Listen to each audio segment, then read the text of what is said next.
What's going on, everybody? It's Blover King here, back with some more NASCAR The Game 2011. Today, we are on to Texas Motor Speedway for the something 500. These are going to be all the stuffs. Oh my god, Jimmie Johnson is on the pole for a lap time of 29.14. They're not going to make this championship easy. It's all my fault. Okay, it is all my fault for screwing up at Kansas, but my god. I have a 1-point advantage over Jimmie Johnson right now, in case you guys didn't know. I don't know why you wouldn't watch the last video, at least to see what the results were. Yeah, 1-point advantage going over Jimmie into Texas. At the start of this race, he's going to essentially have a 46-point lead or something like that over me. So we need to work our hardest to get up there. Because if I'm remembering correctly, usually at these kind of tracks, the leader has a freaking massive lead and leads all the laps and eventually wins the race. And we can't have that happen if we want to win the championship. So let's wait for the, what is it? The AAA 500 is what it is. Oh yeah, the Samsung Radio Shack mobile hut thing 500 is in the spring usually, because I saw that Samsung sign up there. I think I finished second to Juan Pablo Montoya last time we were here in a really fun race. I do like this track. I like all the mile and halves. I do remember Jennifer Jo Cobb just wreaking mayhem by pulling right up in front of us and causing a huge accident. Let's hope that doesn't happen again. And we are flying on the high side until I hit the wall. But we just passed 10 cars in one corner. That's what we need here. Because look how big, you can see on the track map how big of a lead Jimmie already has. Let's cut underneath these guys. Zoom, zoom. They're probably going to check up here. Yup. And we're up to 20th by lap 1 being completed. That's good. Jamie McMurray, what are you doing? Don't you realize I'm in the freaking championship hunt? You don't do that to someone of my stature. Okay? Jimmie Johnson's going to get way out there, and I need to catch him.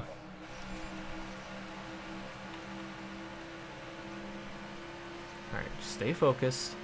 Got 30 more laps to go, pretty much. 31, technically.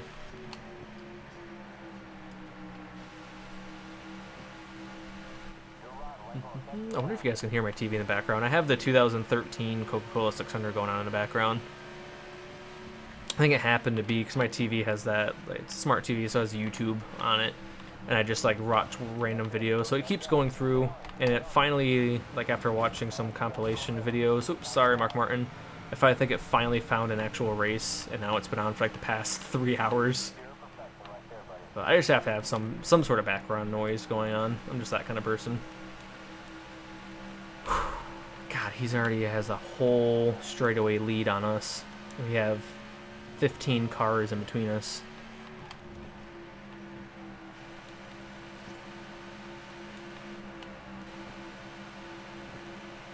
It's gotta be smart.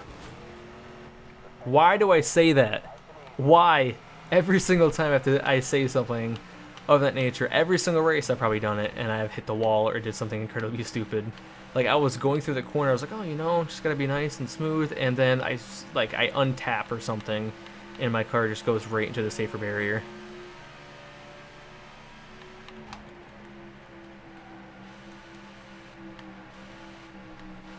God, the car did a really weird wiggle there.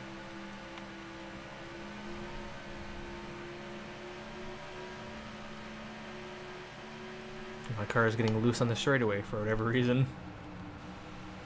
And the car is really tight.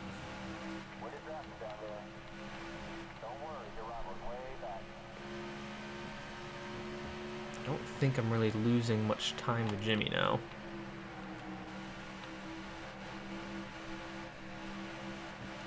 Feathering the gas. I expect to be underneath Greg Biffle. Yup. Whoa, my car is loose. I'm still passing cars, passing the grass. God, I forgot how loose Texas gets.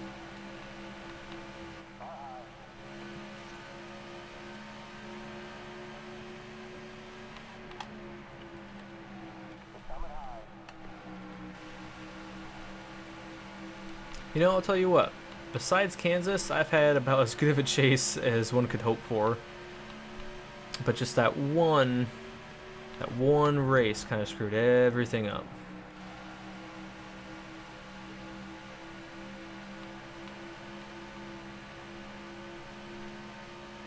But if I don't win the championship, I'll just be Kyle Busch and blame Kansas. Because both times I've done something incredibly stupid at Kansas. Oh my god, car, stop getting so loose. And thank you, Matt Kenseth, for the bump draft. God, I'm going to lose points here. I'm not going to be able to catch Jimmie.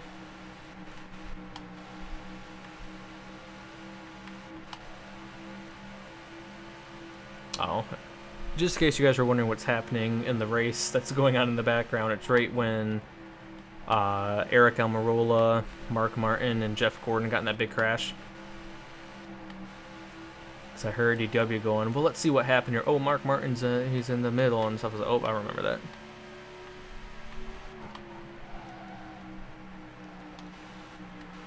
I'm upset that Eric Almirola didn't go airborne in that.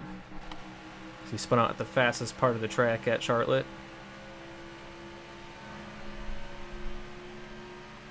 Tell you what though, the days of like a normal blowover happening are pretty much done.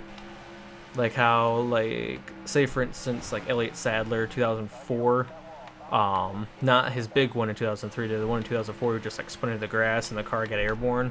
Like that kind of thing, or the Michael Waltrip in 2000 at Daytona in one of the Busch Series races, who just kind of like spun out airborne. Those days are over. Like, it's not going to happen in the new Gen 6 car.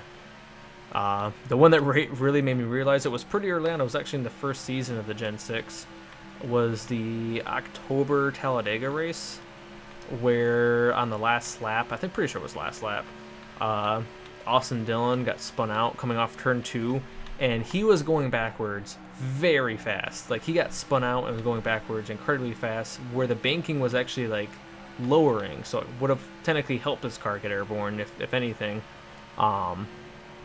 Yet the car didn't even lift off the ground.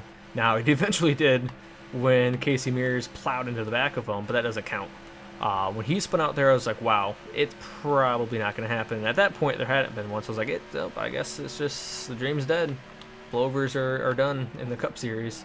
But then Clint Bowyer proved me wrong in the duels at Daytona the following year. But for the record, that was not a normal, like, just a spin out blowover. He got hit and it, like, lifted the car up really weirdly, by the way. And that's why he flipped, did a blowover there. And then Matt Kenseth was one of the weirdest ones I think I've ever seen. Because I saw the car spin, I was like, oh god, here he goes. I was like, how did that even happen? It was really just because he got hit in the right front tire and it kind of like rolled underneath the car, so there was a huge gap. Because if it wasn't for that, he was not going to go airborne, more than likely. Because I've actually even seen it before in the same situation that happened to Clint Bowyer. When Kurt Busch flipped in the May race in 2013, like, you can see, I forget who was in the 46, might have been J.J. Yaley. Like, he got hit by somebody. His car actually went up in the air too, but it never like caught and flipped over. So I just didn't think it was going to happen, really. So, but there's been two. Like, it can still happen, but just not in the traditional way of getting spun out. Like, another example, this one was very similar to like the Elliott Sadler thing, where he went to the grass, was the 2014 Coke Zero 400, the big one that Casey started, where Clint Bowyer, you should watch the video. Clint Bowyer went flying through the grass backwards and didn't catch air. Like, his car was like bucking a little bit, but that was really just because of the unevenness of the ground. Even then, it still didn't catch air. So it's just those times, they're dead. The car, the way it spins out, and it, like, there's so much air catching it to like stop its rotation and slow it down, plus the huge roof flaps. Like, there's got to be something happening to the car to make it go airborne now. It's not just gonna lift off by itself.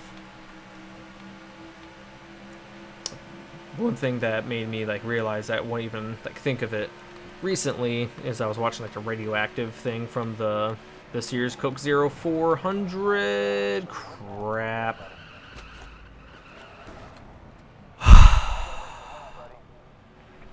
Hey, you know what? Should I pit? I'm gonna do it. My tires were worn. I don't know. Yeah, I'm gonna pit. Screw it, I gotta do something, because I don't think I'm gonna be able to beat Jimmie. Hopefully other people will pit with me. Okay, now it's just gonna happen. I have no choice. Ooh, they are. So this was either a very good choice or I'm gonna say very good choice. Wow, we're just getting rammed. Because only a couple cars stayed out. So I think this was a good choice. But anyways, when I saw the radioactive thing for this year's Coca-Cola or Coke Zero 400, and like Kurt Busch spun around, like when that happened, I was like, ooh, is he gonna? And he didn't even get airborne, like at all. So, kind of sucks. But luckily in NASCAR Heat Evolution, because it looks like they're using like straight up the Dirt to Daytona physics and sound and everything. I mean, the car only does like 8,500 RPM. Oh, God, I hope they fix that before it releases. But that's the same thing, like we're gonna get blowovers. It'd suck if they took it out, because then I don't know. We need new blood, fresh blood for my blowover videos. Let's see where I come out. Oh, good. So we actually gained positions, it looks like. But Jimmie is still in the lead. Come on, Kevin Harvick. It's a restart. Why are you checking up? And look how big of a lead he has. Ugh.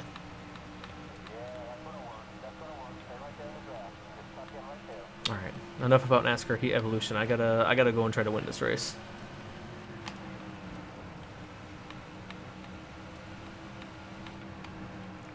I have to get a cushion because I don't think I'm going to do well at freaking Denny Hamlin. You deserve to die a horrible death. What were you doing? Oh.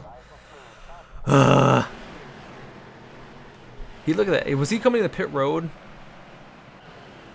Because there's no other reason why you should be like stopping that quick coming off of a corner. His fall from grace has been... It's been inspiring, actually. Remember he was the points leader? Look at that, you pleb. What are you even doing up in the top 5?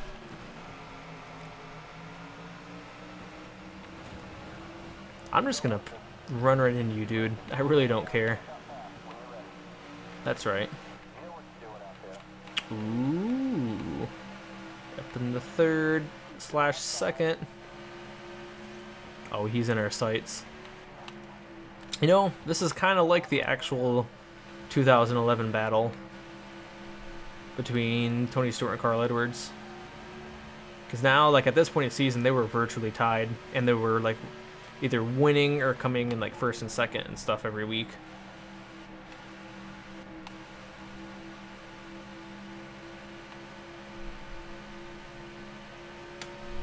Here, kitty, kitty, kitty, kitty.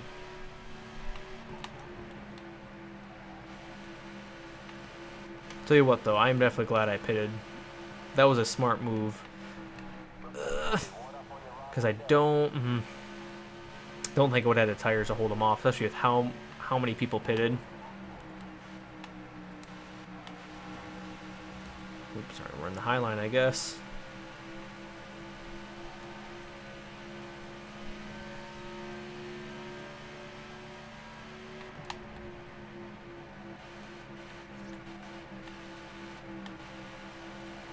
Turn 4 just makes me so nervous because of stuff like that and the wall. Ooh, but I got off there really good.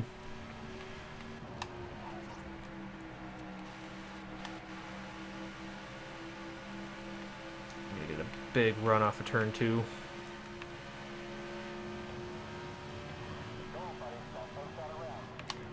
Ooh, 205 I think I saw.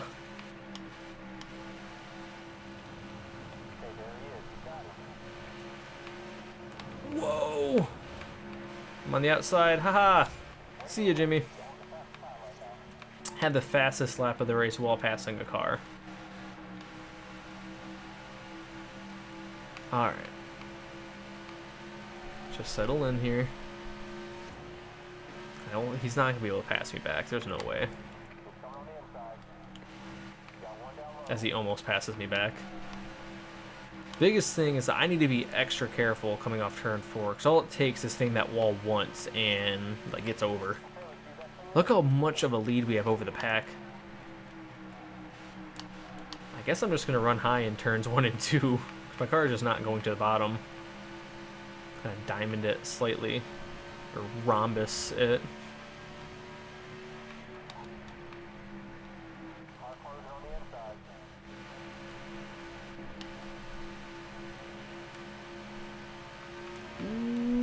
Ooh, just scraped the wall a little bit. Got me nervous. God, we're not really putting too much distance. Let's try to go on the bottom here. God, I have to stop to do that. Oh, that was not a good decision. That was not a good decision. Crap. Alright. Note to self. Turns 1 and 2. High line good. Bottom line bad. Alright, we can get in the back, though. Don't want to be underneath them there. Aha! Chickened out. Which is lame, but it works out well.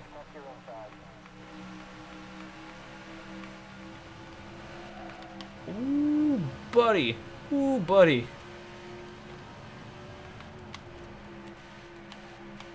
I'm going to have to be more aggressive. Turn 4, though, is not the turn to be aggressive, though. Be very foolish to be that aggressive there. Let's try it again. Ooh, I'm hitting them.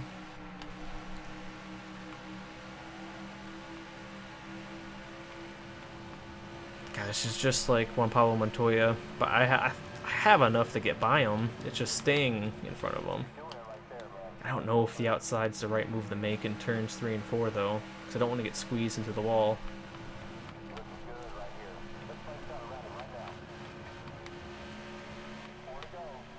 Ooh, he didn't back out this time. Well, he kind of did.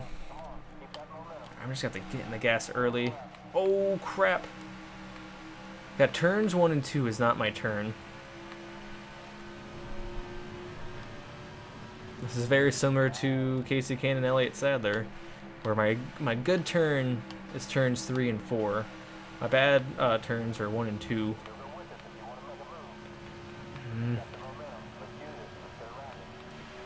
Alright, he's gonna back out. Let's just go.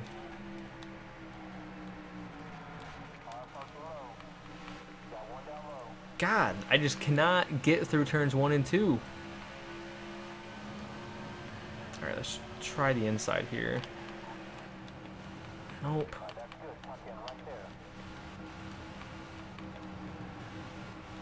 I'm not liking this. I'm not liking this at all.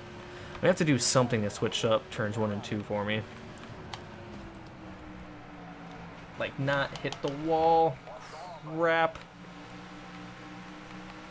Ooh, if he hits lap traffic, though.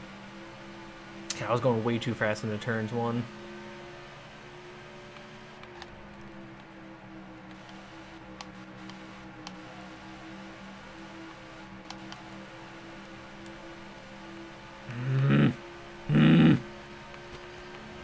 No!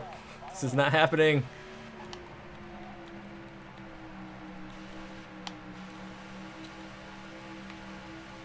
I'm just going for it here.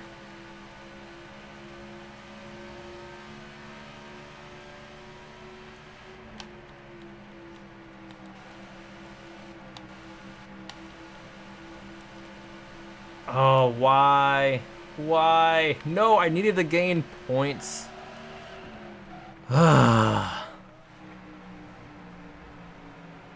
God, this is gonna be more stressful than I freaking thought. Well, he's back in the points lead now. God, I don't know why my car was just so bad in 1 and 2. Like, anytime like I tried to pick up the gas early, I almost spun out. God, getting in the wall that one time really screwed me over. The nice thing is I led a couple laps. So that kind of helped get a point there. Let's go through this. Blah, blah, blah, blah, blah. Nice rebound by Juan Pablo Montoya, by the way. Ooh, Danica Patrick still gaining ground. Let's see. What is it? 3 points probably now. 4 points. Whew. Okay. Yeah, it's official. It's me and him now. 2 races to go. Jimmy, why do you do this to me? I literally only had one bad race, I think. Pretty sure Kansas is the only bad race I've had. Oh, ironically enough, Jimmie Johnson is spinning out in the race that's going on in the background. I would have not known the answer to that trivia question. So, next time, let's look really quick. Second, fifth, first, fourth, 43rd, first, fifth. Like, all top 5s except one race I finished last. And I don't even have the points lead. Holy crap. So, anyways, next time we're going to be going to Phoenix International Raceway for the second to last race of the year. So I hope to see you guys there. And hopefully Jimmie Johnson crashes.